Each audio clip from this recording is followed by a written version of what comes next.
નિષ્ઠા પ્રગટાવજો. અને પુષ્ટિ ભક્તિ માર્ગની સર્વોચ્ચ સ્વરૂપ નિષ્ઠા એ વલ્લભના સ્વરૂપમાં નિષ્ઠા છે. શ્રીજીના સ્વરૂપ થકી પણ જ્યારે શ્રીનાથજી કૃપા કરે ત્યારે વલ્લભમાં પ્રીતિ થાય છે. જહાં દેખો તહાં યાં યે ઓર ઇન્હી છાડ ઓર હી ભજે તો જર જાવો વહ દે. અને હરિરાયજીને તો એટલી બધી આસક્તિ છે કે શ્રી વલ્લભને છોડીને જો અન્યને ભજવાની વાત કરે તો એના કરતા તો આ દેહ બળીને ખાક થઈ જાય સારું. વલ્લભને છોડીને ક્યાં અન્ય મન જો જાય એના કરતા દેહ પડી જાય સારું. કારણ કે આ જીવનમાં દેહની સમાપ્તિ તો છે જ, પણ ભાવ શાશ્વત છે. અમરત્વ આપણે કહીએ ને, કથા દ્વારા અમરત્વ મળે, તો અમરત્વ એટલે શું શરીરમાં રહેવું એ જ અમરત્વ છે? ક્યારે મૃત્યુ ન આવવું એ જ જે જાત સહિત ધ્રુવ મૃત્યુ ભગવાનનું વચન છે. જન્મે છે મરે છે ચોક્કસ. તો અમરત્વ શું છે? કેવલ શરીરમાં જીવવું જ નહીં, કોઈના વિચારમાં જીવવું એ પણ અમરત્વ છે, કોઈના ભાવમાં જીવવું એ પણ અમરત્વ છે, કોઈની પ્રેરણામાં જીવવું એ પણ અમરત્વ છે.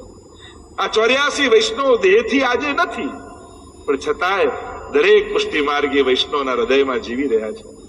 આજે પણ ક્યાંક કોઈ સામગ્રી જોઈએ, છોલે જોઈએ એટલે તુરંત આપણને પદ્મનાભદાસ યાદ આવી જાય, ખીર જોઈએ તો નારાયણદાસજી યાદ આવી જાય, એક એક કોઈ સામગ્રી જોઈને પણ ભગવદીઓ યાદ આવી જાય આપણને. આજે પ્રત્યેક વૈષ્ણવના હૃદયમાં એ 84 વૈષ્ણવ જીવંત છે, કારણ કે એ ભાવ સૃષ્ટિના જીવો છે. દરેક લોકોને દેહથી જ નહીં, કારણ કે દેહની સમાપ્તિ છે, ભાવનાની સમાપ્તિ નથી. એ ભાવ અમર છે. આજે પણ દમલાજીને યાદ કરીને જયારે મહાપ્રભુજીને દંડવત કરીએ છીએ ત્યારે મહાપ્રભુજી આપણી ભીતર દમલાજીને જોઈને આપણા પર કૃપા કરે છે. કારણ કે જેની કાની આપો ને બહુ મહત્વનું છે. જેની કાની આપો એ કાનીથી સ્વીકારે છે. અને એટલા માટે આપણે ત્યાં વલ્લભની કાની, ગુરુજનોની કાની આપવામાં આવે. તો ઇન્હી છાડ ઓર હી ભજે તો જર જાવો હદે, એમ કહીને હરિરાય મહાપ્રભુજી આગળ ગાન કરતા બોલ્યા. દેવી દેવ આરાધે કે ભૂલ્યો સર્વ સંસાર, શ્રી વલ્લભ નામ નૌકા વિના કહો ઉતર્યો પાર. શ્રી વલ્લભ કહો ઉતર્યો પાર. દેવી દેવ આરાધ કે ભૂલ્યો સર્વ સંસાર, શ્રી વલ્લભ નામ નૌકા વિના કહો ઉતર્યો પાર. શ્રી વલ્લભ કહો ઉતર્યો પાર. દેવી દેવ આરાધિકે ભૂલ્યો સબ સંસાર. લોકો ઘણીવાર લોકોને એમ સોમવારે અહીંયા જવાનું, મંગળવારે અહીંયા જવાનું, બુધવારે અહીંયા જવાનું, ગુરુવારે અહીંયા જવાનું. ખબર નહીં આ બધું ક્યાંથી નક્કી કરી આવે કે દરેક વારે ભગવાન બદલી નાખવાના. અને આપણો ભગવાન કોણ? જે આપણું કામ પહેલો કરી આવે એ આપણો ભગવાન. આપણા તો ગણિત એટલા સીધા છે. દેવી દેવ આરાધિકે. અને એમાં પણ પરીક્ષા ક્યારે થાય? જીવનમાં જયારે સંકટ આવે ને ત્યારે તમને વિચલિત કરનારા લોકો સામે આવી જાય. અમે તો કાયમ કહેતા હતા અહીંયા જાઓ, આ તમે નથી જતા ને એટલે જ આવું થાય. અમે તો કહ્યું તું દીકરાના લગ્ન આ કરવું પડે, ના કરવું એટલે જ આવું થયું. અને માણસનું મન પણ ચકડોળે ચડી જાય. સંકટના સમયે જ માણસના શ્રદ્ધાની પરીક્ષા હોય છે.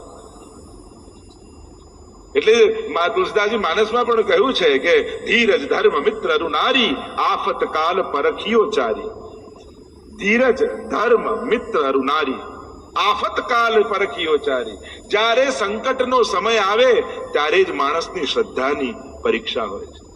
ત્યારે તમારી નિષ્ઠા જેવી છે એવી બનેલી રાખી શકો છો કે નહીં? હા, જો કોઈનો સાથ લેવો, કોઈનો ઉપયોગ કરવો, કોઈની મદદ લેવી. બીમાર પડો તો ડોક્ટરને લેવી જ પડે મદદ. એમાં એમના નાના ઠાકોરજી કરશે, આને શું કરવાનું? ના, એને પણ ઠાકોરજી જ ભણાવે છે. સાથ લેવાય, ઉપયોગ કરાય, પણ ભાવ એ રાખવાનો ઠાકોરજીની કૃપાથી જ સારું થશે. પ્રભુ જ કરનારા છે, પ્રભુ જ આના હૃદયમાં બિરાજમાન થશે અને એમને પ્રેરશે. દેવી દેવ આરાધિકે ભૂલ્યો સબ સંસાર. માણસ ક્યાં ક્યાં ભટકતો હોય છે અને માણસની અંધશ્રદ્ધા એને ભટકાવે, શ્રદ્ધા ક્યારે ન ભટકાવે. ક્યાંક અટકવું બહુ મહત્વનું છે. અને જ્યારે તમે પ્રભુને ભજો છો ને ત્યારે 33 કોટી દેવી દેવતાઓના આશીર્વાદ તમને સહજમાં મળી જાય. દેવકીજીના ગર્ભમાં જયારે ભગવાન આવ્યા, બધા જ દેવી દેવતાઓ આવીને પુષ્પ વર્ષા કરી. આ તો આપણને લોકો એમ કે તમે આનું નથી કરતા એટલે આ નારાજ થશે, આનું નથી કરતા એટલે આ નારાજ થશે. જેને મળવાથી ભગવાનમાં શંકા પેદા થાય ને એનાથી મોટો દુસ્સંગ બીજો કોઈ નથી. દુસ્સંગ એટલે કોઈ ખરાબ વ્યક્તિનો, કારણ કે સંશય વાળા જીવનો સંગ કરશો તો મનમાં શંકા પેદા થશે, અને દ્રઢતા વાળા જીવનો સંગ કરશો તો મનમાં દ્રઢતા આવશે. લોકો વિચલિત કરશે. લો, તમારા બા તો આટલી સેવા કરતા, આટલા પાઠ કરતા, આટલી માળા કરતા, તોય માંદા પડ્યા, તોય હોસ્પિટલમાં ગયા. હવે પાઠ કરવાને બીમાર પડવાને મેળ શું? કાંઈ મેળ નહીં. શરીર છે એટલે ચાલતું રહેવાનું. છતાંય લોકો આવું કનેક્ટ કરીને તમારી શ્રદ્ધાને વિચલિત કરશે. કહેવું તો એ જોઈએ કે બા આટલા બીમાર હતા તોય હોસ્પિટલના ખાટલામાં સૂતા સૂતા આખો દિવસ યમનાષ્ટક કરતા રહેતા. તો જો આવી અવસ્થામાં યમનાષ્ટક કરતા હોય તો મારે તો રોજ પાઠ કરવો જોઈએ. પ્રેરણા આવી લેવાય. આપણે તો ઊંધી પ્રેરણા લઈએ છીએ. જેનાથી શ્રદ્ધા ડગે એવી પ્રેરણા લઈએ છીએ, જેનાથી શ્રદ્ધા વધે એવી પ્રેરણા નથી લેતી. દેવી દેવ આરાધિકે ભૂલ્યો સબ સંસાર, શ્રી વલ્લભ નામ નૌકા વિના. જો આ ભવસાગરમાં તરવા માટે એક નૌકા છે. કહો કોતર્યો પાર, કોણ પાર ઉતરી શકવાનું? કારણ તમે પુષ્ટિ જીવો છો. તમારા માટે ઠાકોરજી જ આવીને તમને ઉગારવાના છે. તમે જ્યાં પણ જશો ને ત્યાંના એ અધિષ્ઠાતા દેવતા પણ એમ કહેશે તું તો પ્રભુનો છો. પ્રભુ પાસે જાય તો અમારાય વંદન મોકલજે, અમારાય દંડવત કરજે. એમ પ્રભુને સર્વ આદર કરે છે. આપણે પણ આદર બધાને આપવાનો, જીવ માત્રને આદર આપવાનો. દેવી દેવતાને તો આપવું જ જોઈએ. આદરણીય બધા જ છે, પણ સેવનીય કોઈ એક હોય, આરાધ્ય કોઈ એક હોય. સન્માન તો બધાનું થવું જોઈએ. ઘરમાં વડીલને પણ માન આપતા હોઈએ, કુળદેવતા હોય, કુળદેવી હોય, જ્યાં જ્યાં દરેકનો એક સમય અને આદરનું સ્થાન છે, સંજોગ છે. પણ આરાધ્ય એ આપણા સેવ્ય ઠાકોર. વલ્લભ નામ નૌકા બિના, વલ્લભ નામે નૌકા, એમ વલ્લભ નામની નૌકા વગર પાર નહીં ઉતરાય. અથવા એક અર્થ એમ કર્યો, વલ્લભ નામે આપણને નૌકા આપ્યા. નૌકા એને જ કહેવાય નૌકા. નૌક આપ્યા છે મહાપ્રભુજી આપણને. એમાંથી કોઈ એક કાને પણ પકડી લેશો ને તો પણ તરી જશો. શ્રી વલ્લભ નામ નૌકા વિના. તો પહેલી નૌકા કોણ? ક કોણ પહેલું? કૃષ્ણ. જો નૌક છે જે મહાપ્રભુજી આપણને આપ્યા છે, અને એ નૌકામાંથી કોઈ એક ક પકડી લેશો તો તરી જશો. સૌથી પહેલો કૃષ્ણ આપણને આપ્યો.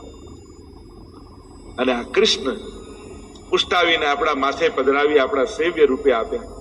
કહ્યું કે તું આને લાડ લડાવ, અને જગતનો નાથ, ત્રિલોકનો નાથ તમારે ત્યાં અસમર્થ બાળકની જેમ બની તમને યશોદાનું સુખ આપવા માટે એ બાળક બનીને તમારા ઘરે બિરાજી જાય. અને જેમ બાલકૃષ્ણ બ્રજમાં 6 દિવસના એ લાલન યશોદાજીની ગોદમાં ખેલતા, એમ આપણી ગોદમાં ખેલવા લાગે. આનાથી મોટું સૌભાગ્ય શું હોય? તમને મહાપ્રભુજીએ યશોદા થવાનું સૌભાગ્ય આપ્યું છે. તમને મહાપ્રભુજીએ ગોપી બનવાનું સૌભાગ્ય આપ્યું છે. તમને મહાપ્રભુજીએ વ્રજભક્ત બનવાનું સૌભાગ્ય આપ્યું છે. તમારા ઘરે ઠાકોરજી પધરાવ્યું. પહેલો ક કૃષ્ણનો, બીજો નૌકાનો બીજો ક એ કાલિંદીનો. શ્રી યમુનાજી આપણને આપે. યમુનાજીનું સ્વરૂપ આપણને સમજાવ્યું કે આ યમુના કોણ છે? તને ભક્તિ પદા મુકુંદ રતિવર્ધિની, તમારી અંદર ભાવનું દાન કરનાર. સમસ્ત દુરિતક્ષયો ભવતિ વૈ મુકુંદે રતિ, તયા સકલ સિદ્ધયો મુરરી પુષ્ટ સંતુષ્ટતિ, સ્વભાવ વિજયો ભવેત વદતિ વલ્લભ શ્રી હરે. બીજો ક નૌકાનો એ કાલિંદી છે.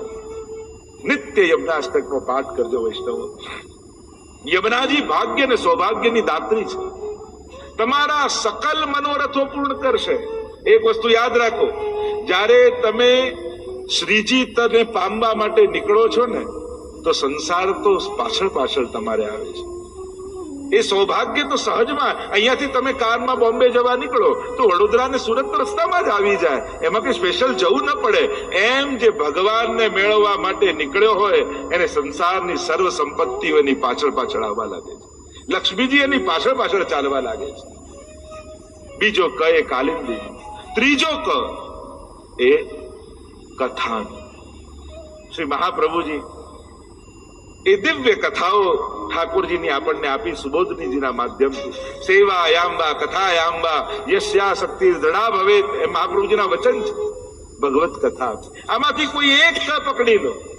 ભગવત કથામાં પણ જો પ્રીતિ થઈ ગઈ, દિનકરદાસની વાર્તા આવે છે, મહાપ્રભુજી કથા કરવા બિરાજે એના પહેલા તો આવીને બેસી જાય. એક દિવસ મહાપ્રભુજી કથા પ્રારંભ કરવાના જ હતા અને સમાચાર મળ્યા ભોજનની તૈયારી કરી રહ્યા છે, બાટી બનાવી રહ્યા છે, અને ખબર પડી કે મહાપ્રભુજી ગાદી પર બિરાજી ગયા. કાચો લોટ ફાંકીને દોડ્યા. કહ્યું કરે બનાવી તો ભૂખ્યા રહી જશો, કે પેટની ભૂખ તો પછી સંતોષાશે, પણ આત્માની તૃપ્તિ તો વલ્લભના વચનથી મને મળે છે, અને એ તૃપ્તિ જે મળે છે એને કારણે દેહના ધર્મો આપમેળે સમાપ્ત થઈ જાય. કાચી બાટી ખાઈને દોડ્યા, એવી વૈષ્ણવની વાર્તામાં પ્રસંગ છે. સ્વયં ગુસાઈજીના ચરિત્રમાં આવે, રસકા અલી ખાન અને એની દીકરી ના આવે ત્યાં સુધી કથા શરૂ ન કરે ગુસાઈજી. બધા ચર્ચા કરે કે આવો પક્ષપાત કેમ? એ આવે ત્યારે જ કથા શરૂ થાય. અને શબ્દો પડ્યા ગુસાઈજીના કાનમાં કે વૈષ્ણવ આવી વાત કરી રહ્યા છે. જ્યાં કથા શરૂ કરવાનો પ્રસંગ આવ્યો એટલે ગુસાઈજીએ પૂછ્યું કે બતાવો કાલે કથા ક્યાં છોડી હતી, વિરામ ક્યાં કર્યો હતો, કયા પ્રસંગમાં કર્યો હતો? અને બધા એકબીજાનો ચહેરો જોવા લાગ્યા, વાતો કરવા લાગ્યા, અહીંયા અહીંયા અહીંયા. અને કોઈને જવાબ ન મળ્યો ત્યારે ગુસાઈજીએ કહ્યું, હા અરે ખાન હવે તમે બતાવો. દીકરીને કહ્યું તમે બતાવો. અને એને એટલું કહ્યું કે જયરાજ, કાલનું કહું કે પહેલા દિવસથી કહી દઉં જ્યારથી આપે કથા શરૂ કરી હતી? અને ત્યારે સમજાયું કે ગુસાઈજી આમની રાહ કેમ જુએ છે, આમની પ્રતીક્ષા કેમ કરે છે. કથાનું ઉલટું જ થાય. થાક જે જીવનના થાકને ઉતારી દે એ જ કથા છે. કમ સુખમ સ્થાપયતી તી કથા, જે પરમ સુખમાં સ્થાપી દે એનું નામ જ કથા છે. ત્રીજો ક શ્રી મહાપ્રભુજી આપેલો કથા. ચોથો ક એ કૃપા છે. સાધનના માર્ગો તો ઘણા હતા, મહાપ્રભુજી કૃપા શબ્દ જગતને આપ્યો છે, પુષ્ટિ શબ્દ જગતને આપ્યો છે. પુષ્ટિનો અર્થ થાય પોષણમ તદનુગ્રહ, અનુગ્રહ કૃપા. એટલે જ આખો દિવસ વૈષ્ણવ ના મળે આ શબ્દ તો 24 કલાકમાં એકવાર આવે, ઠાકોરજીની કૃપાથી થઈ જશે. પ્રભુ કૃપા કરશે ને તો થઈ જશે. 24 કલાકમાં એકાદ વાર તો કૃપા શબ્દ દરેક વૈષ્ણવના મુખે નીકળતો જ હોય, કારણ કે આપણો માર્ગ જ કૃપા માર્ગ છે. આ આખા સંસારને કૃપા શબ્દની દેન, પુષ્ટિ શબ્દની દેન કોઈએ આપી હોય તે મહાપ્રભુજી આપી છે. એટલે જ નર્મદાજીના કિનારે જયારે અમે વિશ્વ સંકુલ બનાવી રહ્યા છે, ત્યાં મહાપ્રભુજીના એ સ્વરૂપનું નામ જ રાખ્યું સ્ટેચ્યુ ઓફ પુષ્ટિ, આ કૃપાની મૂર્તિ. મને કે આવીને કહ્યું, એક વલ્લભકુલે જ કહ્યું કે પુષ્ટિ શબ્દ તો સંસ્કૃત છે ને સ્ટેચ્યુ શબ્દ ઇંગ્લિશ છે, તો આ બંનેનું કોમ્બિનેશન કેમ? બીજું મારે આજ તો સેતુ બંધ કરવો છે, પશ્ચાત્ય જગતમાંથી એ જ હિન્દુ સંસ્કૃતિ તરફ લાવવા છે. શરૂ થાય ઇંગ્લિશ થી ને વિરામ થાય સંસ્કૃત થી, અને ત્યાં સુધી તો આપણે પહોંચવાની છે. આખી જગતને મહાપ્રભુજીના સ્વરૂપ દ્વારા, એમના વિચારધારા, એમની આપેલા પુષ્ટિની દેન, કૃપા શબ્દની મહત્તા જગતને સમજાવવી છે કે સાધન અને કર્મ બરાબર છે, પણ કૃપા દ્વારા જીવનો ઉદ્ધાર છે.